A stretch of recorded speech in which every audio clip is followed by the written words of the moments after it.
Welcome, everyone. My name is Adam Greenman. I'm the President and CEO of the Jewish Alliance of Greater Rhode Island. Thank you, cantors Judy Sepulwin, Deborah Johnson, and Brian Mayer, and to David Perlman for that incredibly moving opening. And thank you all for being here, our dignitaries who have joined us, and everyone in our community. Saturday was supposed to be the beginning of a joyous weekend.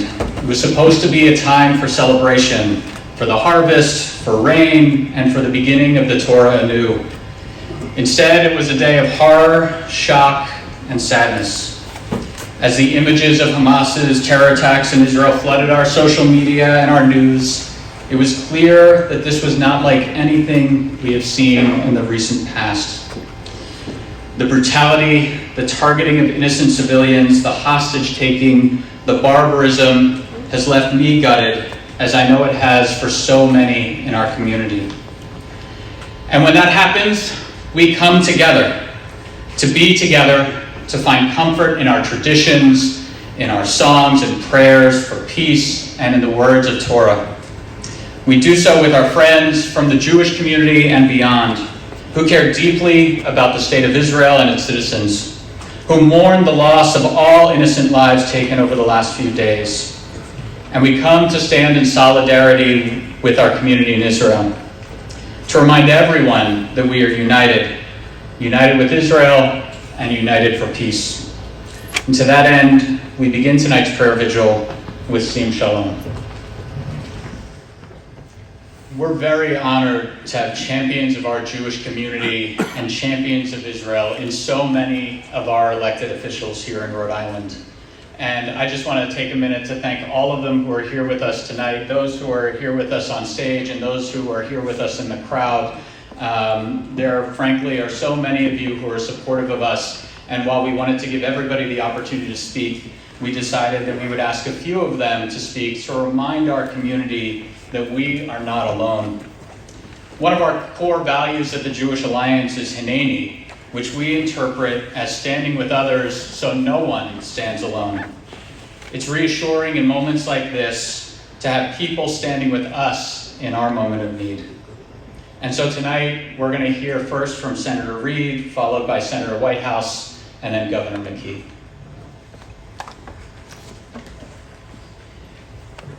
Good evening. And thank you, Adam, for that kind introduction and for organizing today's event.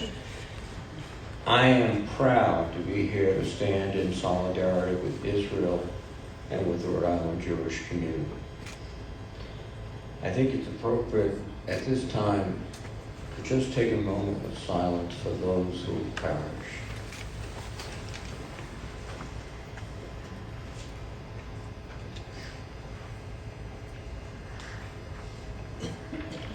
Thank you. As we know, the state of Israel is under attack by terrorists from Hamas.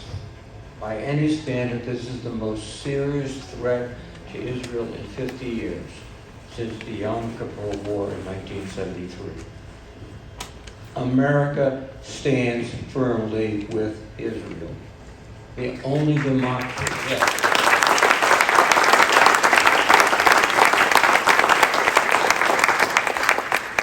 The only democracy in the Middle East, and our partner and our ally through its entire existence. The Biden administration has already acted, promising to send additional munitions and moving an aircraft carrier strike group closer to Israel.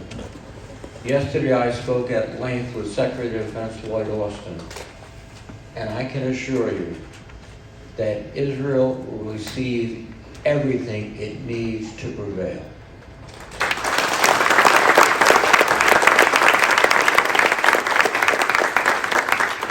The last 72 hours have been incredibly difficult, indeed horrific for Israel and the Israeli people.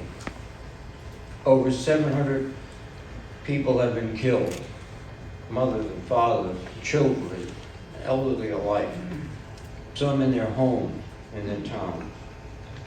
And this also includes 250 people heinously slaughtered at a music festival in the south of Israel. We think and pray today for them and for their loved ones. We have similar hope that this conflict will end quickly and that other nations will not think to exploit this horrible situation any further. I would like to take a moment to think of the innocent civilians that were taken hostages. We hope for their quick and safe return to their families and loved ones. Adam, thank you again for organizing this event to show our solidarity with Israel and to mourn those who have been killed. It is important for all of our elected leaders to stand with Israel. Israel faces many threats in a dangerous part of the world. The United States will continue to stand by Israel through this time. We will be there. Thank you.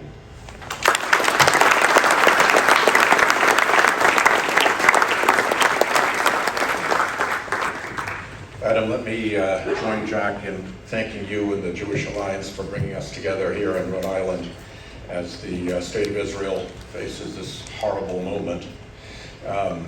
For me, coming along Elm Grove Avenue is familiar, safe. My kids grew up just down the street. This was our dog walk. They learned to swim at the JCC pool. And I was thinking as I drove through the fall sunlight, coming down this familiar, safe street, how the feeling of familiarity and safety must be so violently broken for so many in Israel right now. As Jack said, we will be there. We are tracking Rhode Islanders who are in Israel now to make sure that they are safe and that they get the consular and other services that they need. If you are aware of Rhode Islanders who we may not know of, please let us know, and we will make sure that we can do whatever outreach is needed to see to their safety.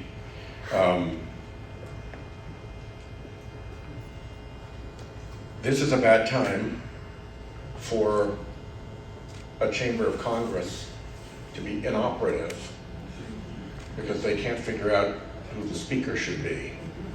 And I hope that what we've seen in the last 2 days provides a jolt that causes that problem to be solved so that we can get to work. Because there are bipartisan bills that will support our military and support Israel that have moved out of Senator Reid's Appropriations Committee that are awaiting floor action. There is a supplemental bill that Senator Biden has proposed for Ukraine that can be easily amended to provide whatever support Israel needs. We are ready to go when we get back, but we need to have a house that functions. Jewish people know all too well that evil can manifest itself in the world, and it is doing so right now in a really ghastly way. And we need to understand that when evil manifests itself, we are all better off when it's dealt with fast, firmly, and forcefully. In my view, Hamas has forfeited its right to exist.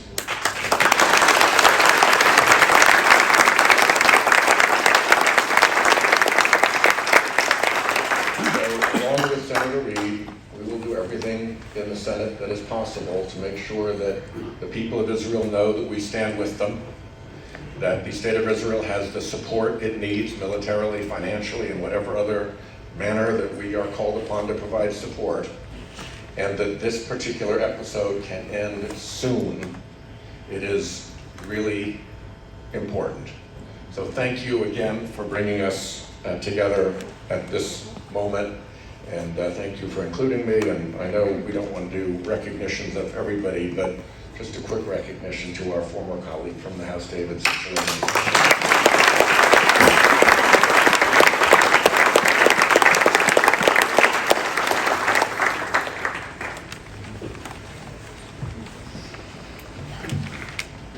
Good evening.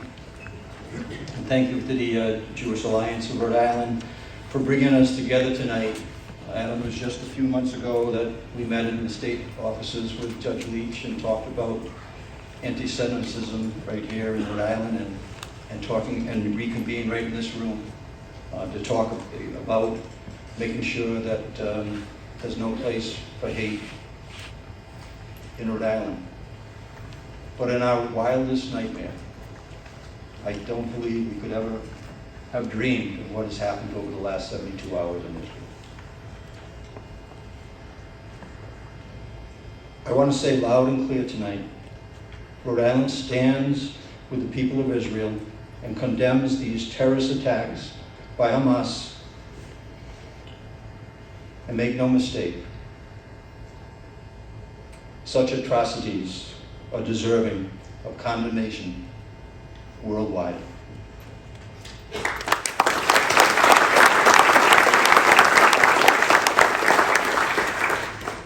For the people of Rhode Island, I stand here and offer my deepest condolences to the innocent men, women, and children who have been brutally killed or kidnapped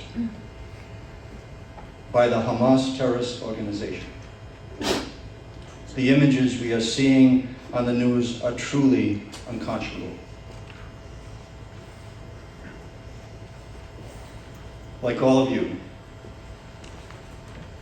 we are appalled by these acts of terror.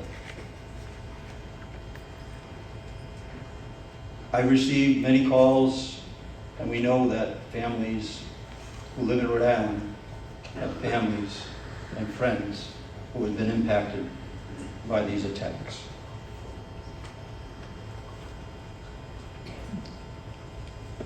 We Rhode Islanders are with you and your loved ones. We embrace you. We stand unwavering by your side. Tonight, in a small symbol of solidarity, the State House will be lit up in blue and white.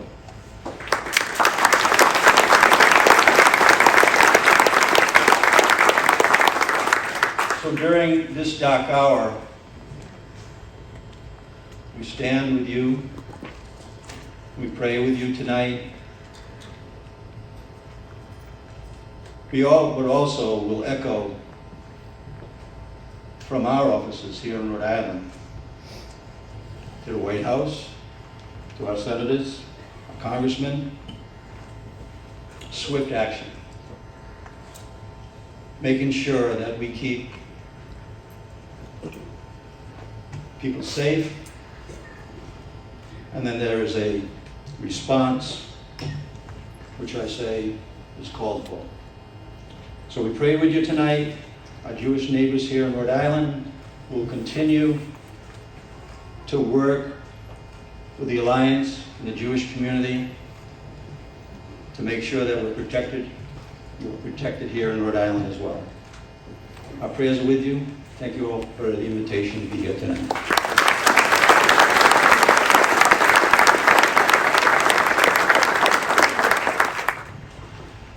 First, I want to acknowledge and thank the many members of the clergy, both Jewish and non-Jewish clergy, who are here tonight.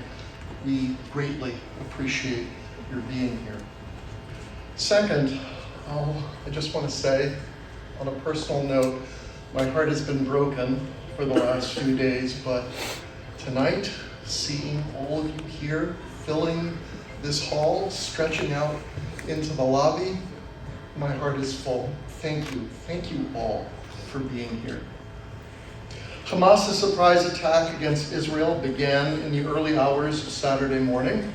Not only was this Shabbat in Israel, it was also the holy day of Simchat Torah, the day on which we renew the annual cycle of reading the Torah, the day on which we read the last verses of Deuteronomy and then immediately read the first verses of Genesis.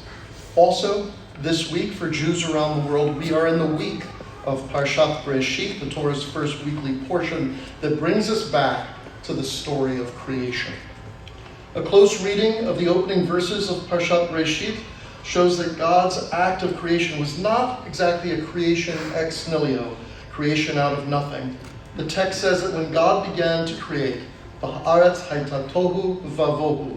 The earth was chaos and unformed. God's act of creation was not simply a summoning of the world into existence out of nothingness. Creation is depicted as the process of imposing order, meaning, and moral value to the chaos. God does not just create light, God separates light from darkness and gives them the names of day and night. God calls it good. God does not just wave a magic wand and make earth, sea, and skies appear. God divides them from each other, creates their categories, gives them names, and calls it good. God does not just decree the existence of plants and animals. God places within them the capacity to reproduce in a cycle of life, and God calls it good. To create the world, God gives the world structure, meaning, pattern, and purpose.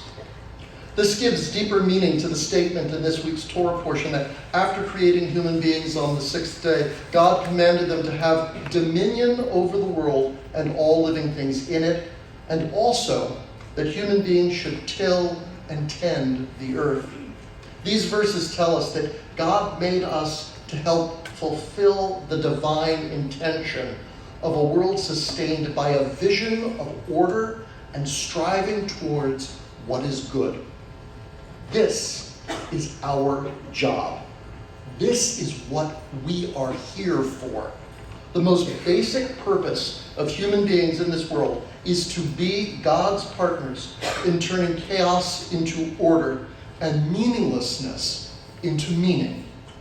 On Saturday, we saw unleashed from the Gaza Strip the advance of the forces of chaos. There is no other way of looking at it. The savage attack against the people of Israel that has already resulted in the loss of more than 1,200 lives in Israel and in Gaza was an act of utter moral depravity and a dive into the abyss of meaninglessness. There's no argument to the contrary. Tragically, Hamas's attack cannot and will not result in anything like peace, stability, or national self-determination for the Palestinian people. There can be no good that will come of it, except for those whose power is enhanced by rising levels of anger and lawlessness. This is why, in a very deep sense, our response to this horrific war cannot simply be to beat back the enemy with superior power and to exact punishment against aggressors. If it were, we would reduce this conflict to the moral significance of a sporting match in which the score is kept by counting the body bags. The task before us is much deeper than that, and it has to be. In the face of those who would reduce the world to the empty and meaningless pursuit of power for the sake of power, through murder, destruction, and escalating levels of anger, we must be the ones who say that we have not forgotten the purpose for which God created us. We will be the ones who assert meaning instead of meaningless, order instead of chaos, morality instead of lawlessness, compassion instead of cruelty, peace and love instead of mindless violence. The journey toward that goal is difficult. Calls for peace and compassion, I know, are not easy to swallow when we are confronted by the murderous cruelty that we've seen in the past few days.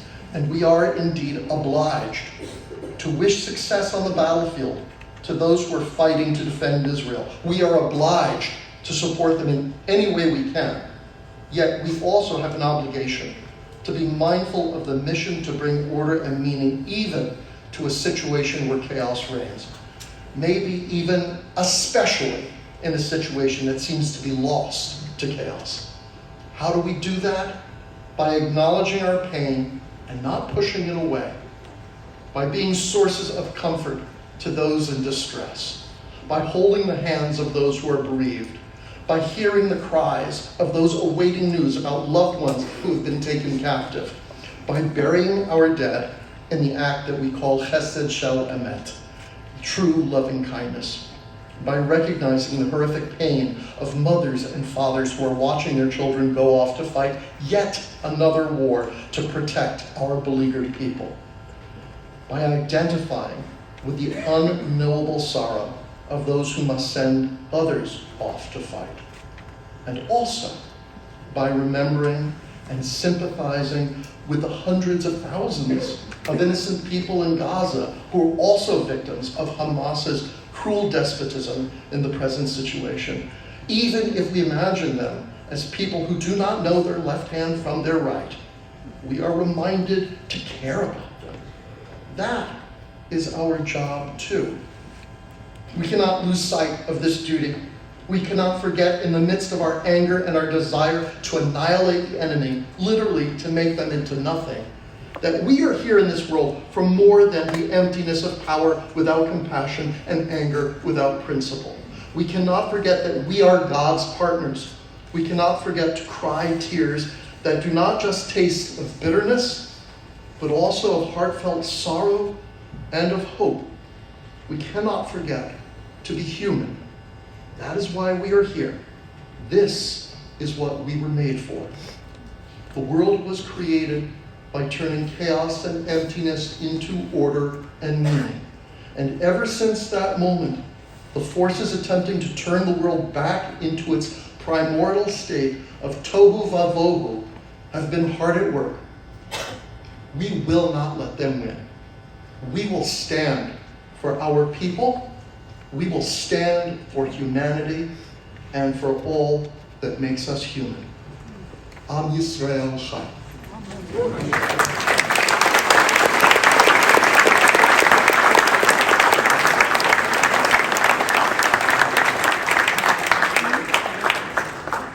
Yasher Koach, Rabbi Goldwasser, thank you so much for helping us find meaning in Torah in these difficult times. And indeed, thank you to all of our clergy who have helped us to make this such a meaningful event tonight. I'm truly grateful for your friendship and your partnership. Of course, while we are all affected by what's happening in Israel right now, one group in our community is feeling this even more. Rhode Island is lucky to have such a vibrant group of Israelis living here in our state. They have deep ties and roots back home in Israel, and I want them all to know that we are here for you now and always. So before we continue and conclude our prayer service, I want to welcome 3 Israelis to share their thoughts with us this evening. Consul General Meron Rubin has been such a friend to Rhode Island in his time serving in that role. He's the 3rd Consul General in my time here at the Alliance, and I can tell you he has spent more time in our state of Rhode Island than any other. We're going to have Consul General Rubin join us up here for a few words, and then we're going to hear from 2 Israelis living in our community Shliach, Elihai, and Tal Ginsberg.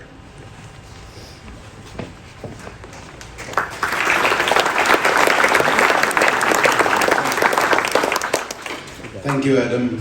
Good evening, everybody. It's a difficult thing to do. I have come to you from a solidarity encounter on Boston Common with the Jewish leadership and the political leadership of Massachusetts. And I want to thank you, ladies and gentlemen, first and foremost, for your solidarity and your participation in this event tonight here in Rhode Island.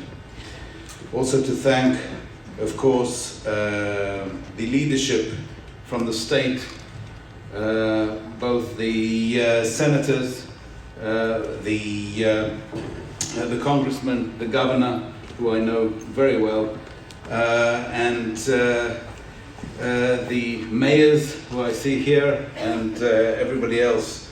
It really is quite incredible that you are here with us on what is a long weekend, and this makes us understand how blessed we are with friends of your caliber, and thank you very much for showing your support.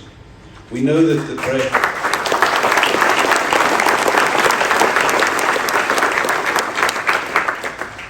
Knowing that your prayers are with us strengthens our resolve and allows us to continue, even though we are broken. And I must admit I am broken. I find it very difficult, though my TV is placed on Israeli stations all day. I don't know whether it makes me even more depressed, but it is something that one has to follow up on. On Saturday, as we know, it wasn't a terrorist attack, it was an act of war. Hundreds, maybe even over 1,000 terrorists charged the fence at a number of locations between Israel and the Gaza Strip. At the same time, a massive rocket barrage of over 3,500 missiles and rockets was launched into Israeli territory, targeting towns and cities in the south, in the center of the country, and even in Jerusalem, with the intent of maximizing harm to civilians. But thanks to the Iron Dome and senators like Senator Whitehouse and Senator Reid, the Iron Dome provided safety and backed, and many lives were saved thanks to our collaboration and cooperation with the United States. But the waves of terrorists at our border was unfortunately not stemmed, and so they managed to break through and infiltrate Israeli territory by land, sea, and air. They came on drones and advance into some 22 Israeli towns, villages, and kibbutzim near the Gaza Strip. Now, even though we are in day 3 of the attack, this attack is still ongoing, and the terror cells are still holed up on the Israeli side of the fence, continuing to cause death and mayhem. The picture of what has happened is still not clear, and it won't be clear for some time. But what we do know is that thus far, more than 800 people have been massacred in Israel, more than 2,600 wounded, many of them seriously. And it's also, as you have seen in the press, reported that over 130 people, amongst them elderly, women, children, babies, are classified as missing or captives after being kidnapped and taken to Gaza. And there's reason to believe that these horrific figures will unfortunately continue to rise. The nightmare that Israelis live with every day, terrorists who seek the genocide of the Jewish people lingering just outside the door wanting to come in, has become an acute reality for thousands of families in my country. I can't get out of my head the diabolical pictures of thousands of youngsters dancing the night away at a rave party only for daybreak coming, that turned it into a full-blown massacre with over 260 dead and hundreds wounded. I can't get out of my head the pictures of grannies in their 80s being kidnapped, babies and children separated from their parents and taken at gunpoint, women stripped, being pulled by their hair and paraded in the streets, as well as mutilated bodies being dragged by all kinds of transportation. The barbarity of it all is unfathomable, unconceivable, and is nothing less than a war crime after war crime. On a personal note, my daughter, my 23-year-old daughter, who could have been at a rave party, was called up for military reserve duty, is in a unit that I prefer her not to be in. I don't think she will have to do that job, but she's with people who do the job of going from house to house, sifting through the remains, bringing out the bodies. As I said, the numbers will still continue, and this hits home. It hits home very, very hard. We will act to free the hostages that were kidnapped to the Gaza Strip.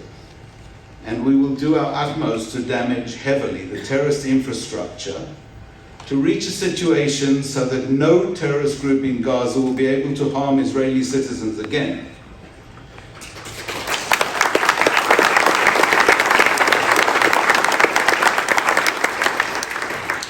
Israel does expect the international community to condemn the terrorist attacks, but we have in the United States such solid support, bipartisan support, even if there is no Speaker of the House, that we definitely feel blessed. We feel blessed with our American allies, and we are happy that we are in the right camp. We know that you express clear support, and we've heard it time and time again, for Israel's complete right to defend itself. And I think that Israel will react resolutely against the terrorist organizations and will do and continue to do all that is necessary to protect its civilians. If anyone has their doubts, the attack over the last few days has revealed the true face of the terror organizations. Bloodthirsty and uncontrollable groups, devoid of any moral inhibitions, who are motivated by hatred, the desire to hurt Israeli citizens in every way, and to bring about the destruction of the state of Israel. Hamas, unfortunately, is not interested in the safety or well-being of the civilians of the Gaza Strip and views them as nothing more than pawns to be exploited in its efforts to harm the citizens of Israel. I don't know whether that's something that should be clapped at. There is something that will need to be done, and not only the show of solidarity in times of distress and times of hurt. We are going into a very long battle. This is not the regular tit-for-tat terrorist attack, if you can call a terrorist attack regular. This is definitely not a regular terrorist attack.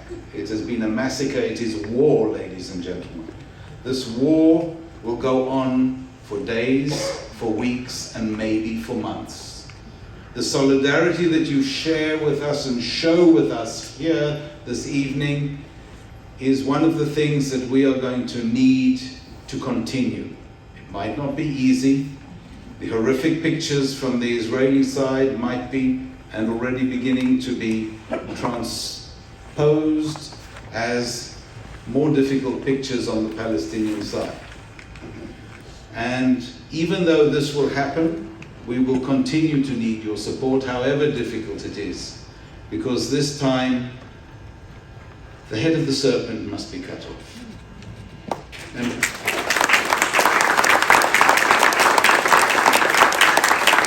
we cannot allow the state of Israel to continue under the sword of terror for years and years to come, and the change must come, and it is going to have to come soon.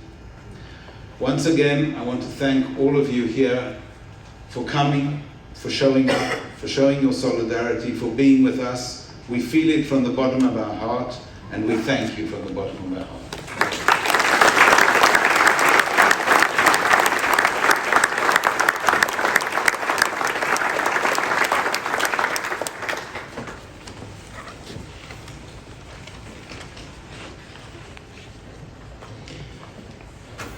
My heart is broken. Libi shabu.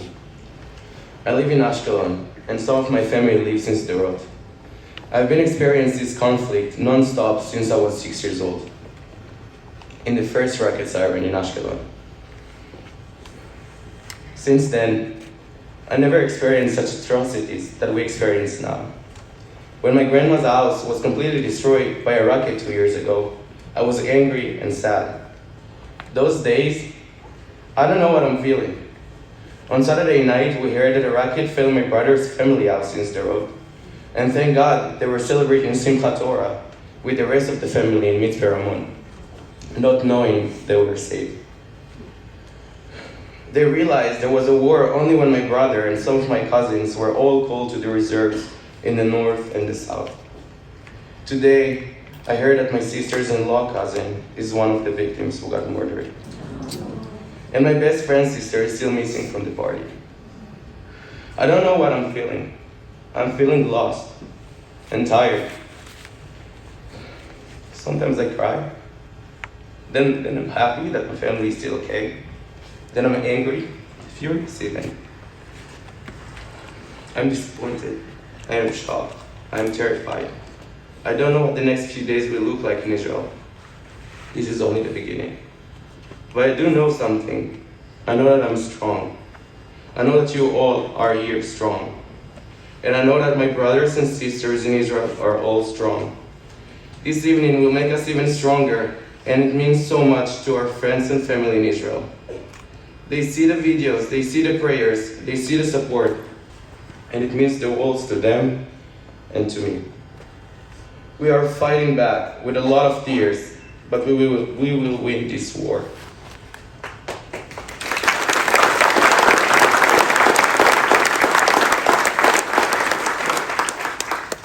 I did lose my voice, but I didn't lose my spirit, my ruach, and neither any of you should.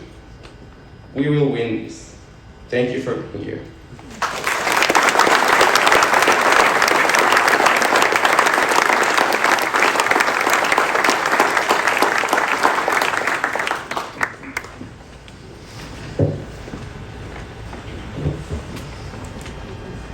I don't even know how to start. My body is numb since Saturday. We have family and friends. My husband's family lives in a kibbutz, right in Octef, Gaza, which is where everything is happening. And they were in a lockdown. His cousins couldn't even go to the reserve because they couldn't leave the house.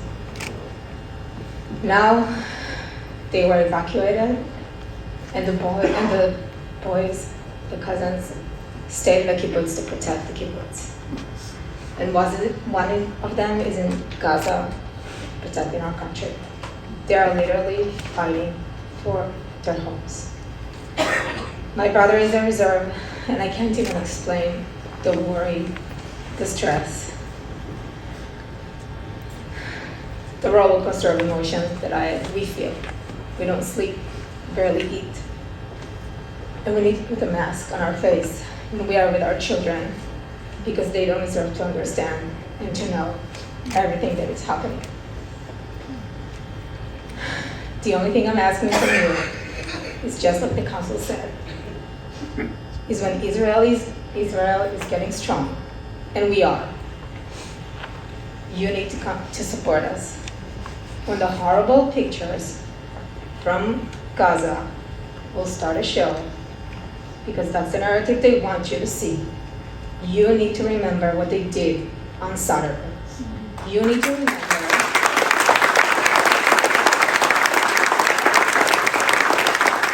how they raped women and then killed them and took their clothes off and showed it to the world.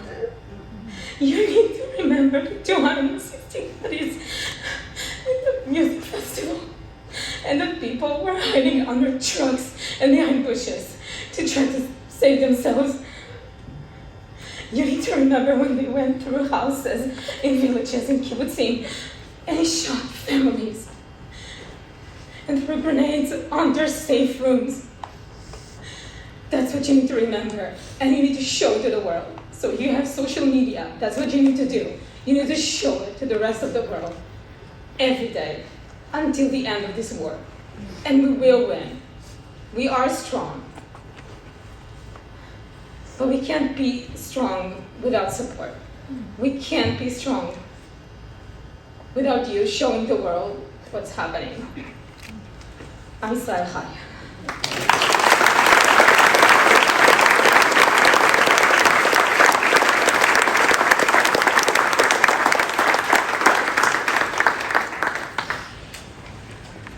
Our tradition often comes to give us the words to describe that which is hard to give voice to. At a wedding, we have Sheva Brachot, 7 blessings, which we recite to help give shape to that sense of joy. And at funerals, through the mourner's Kaddish and the El Male memorial prayer, those melodies and words give shape to the sadness and loss that we feel. I'm sure many of us have simply said to each other, we don't even know what to say.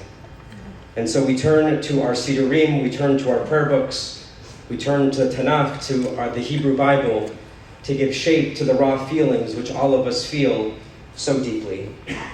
In just a moment, we'll have a chance to hear several prayers on behalf of the state of Israel, a prayer for the redemption of captives, and a prayer for our soldiers as well. If you know the prayer for the state of Israel, I invite you to recite it with me in the Hebrew, and then I'll recite it in English. Avinu Shebashamayim, Tzor Yisrael V'Go'alo, Barech et Medinat Yisrael, Reshit Smichat Geulatenu. Hagen Aleha Bevrat Chasdecha, Ufros Aleha Sukat Shlomecha, Ushlach Orecha V'Amitecha L'Rasheha, Sareha V'Yoatzeha, V'Takanem Beitzah Tova Milfanecha, Chazek Edidei Mignei Eretz Kodshenu, V'Hanchilem Eloheinu Yeshua, V'Ater Nitzachon Taturenu, V'Natata Shalom Ba'aretz, V'Simchat Olam Le'yoshvecha, V'Nomar Amen. Avinu Shebashamayim, stronghold and redeemer of the people of Israel.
אבותינו אברהם יצחק יעקב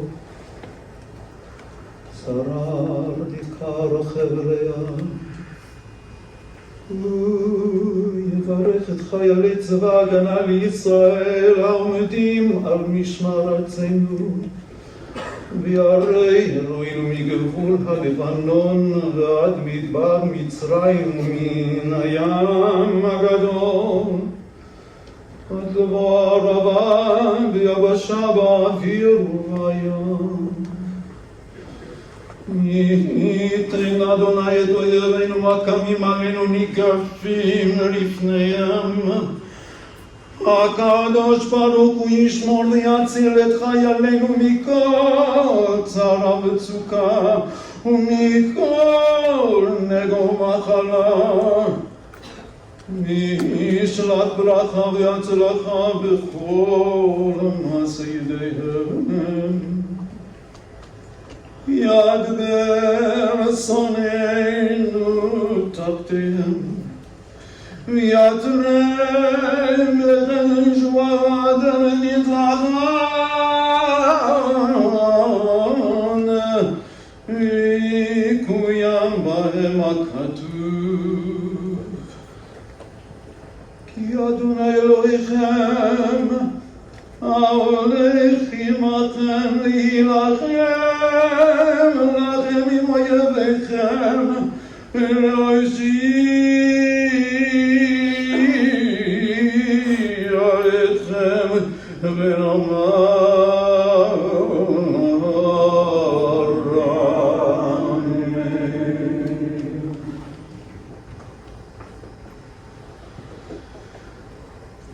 May the one who blessed our ancestors, Abraham, Yitzchak, Yaakov, Sarah, Rivka, Rachel, and Leah,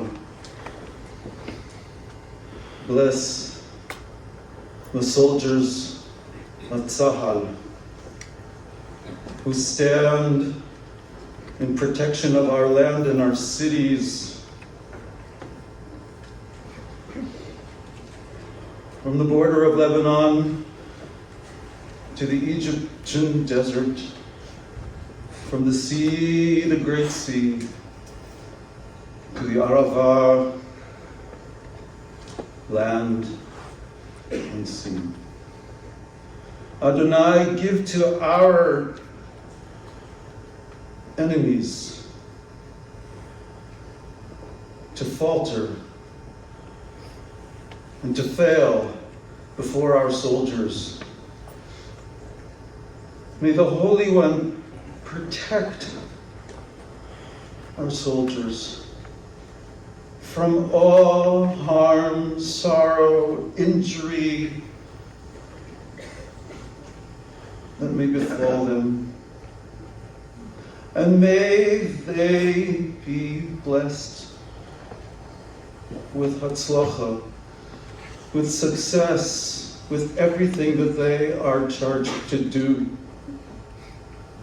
Our enemies will be trounced by our soldiers' courage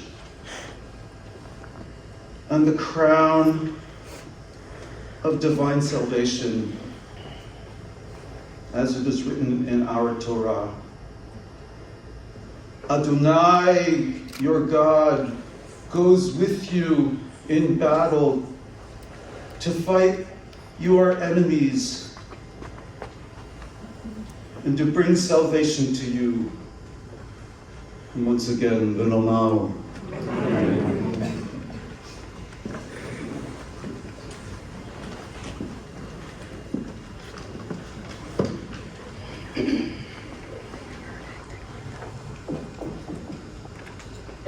I cannot read all of the nearly 1,000 names tonight. Some of them we don't even know. But make no mistake, they are etched in our hearts.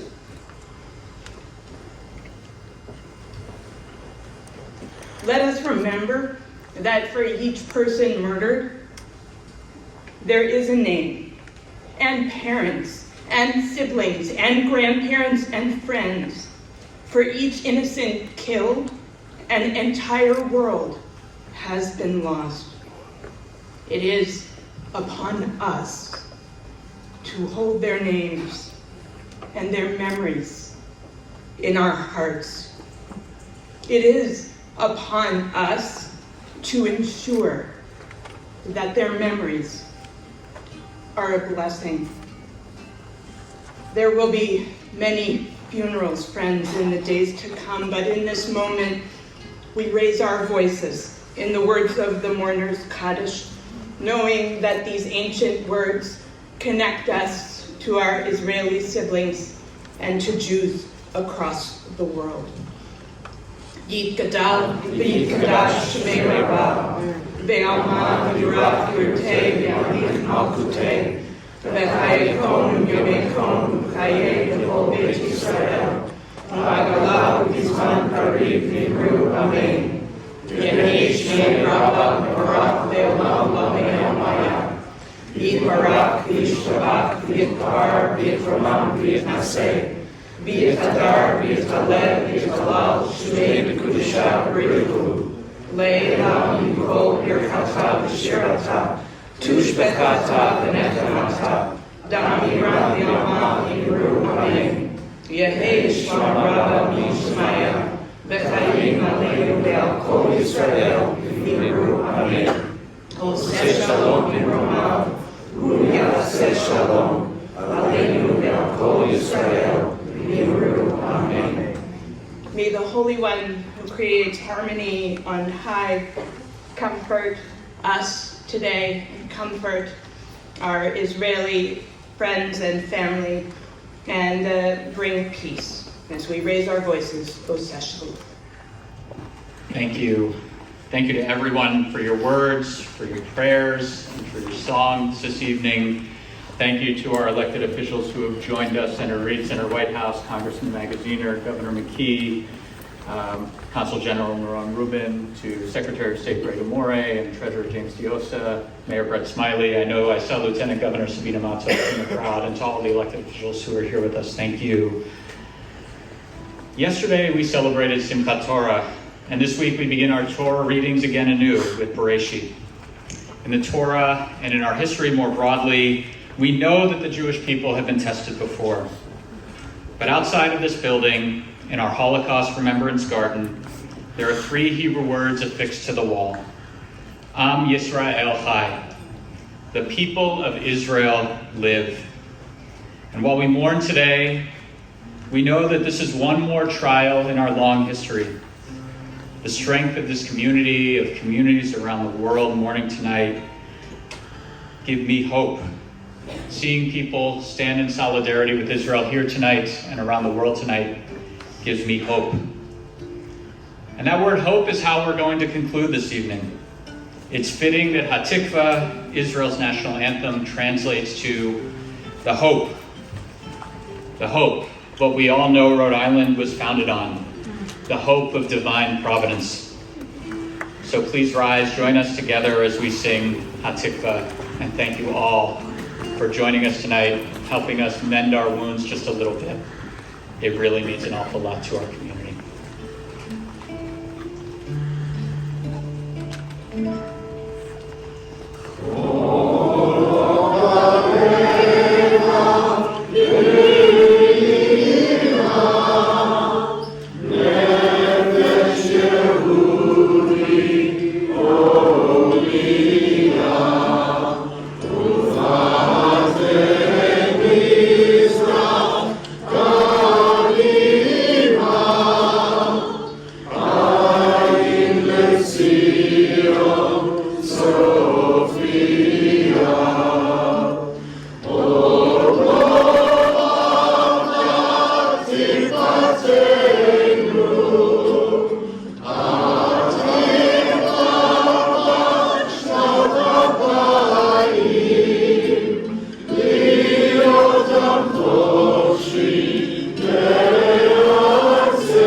Thank you again, everybody, for coming, for joining with us, for helping us to heal.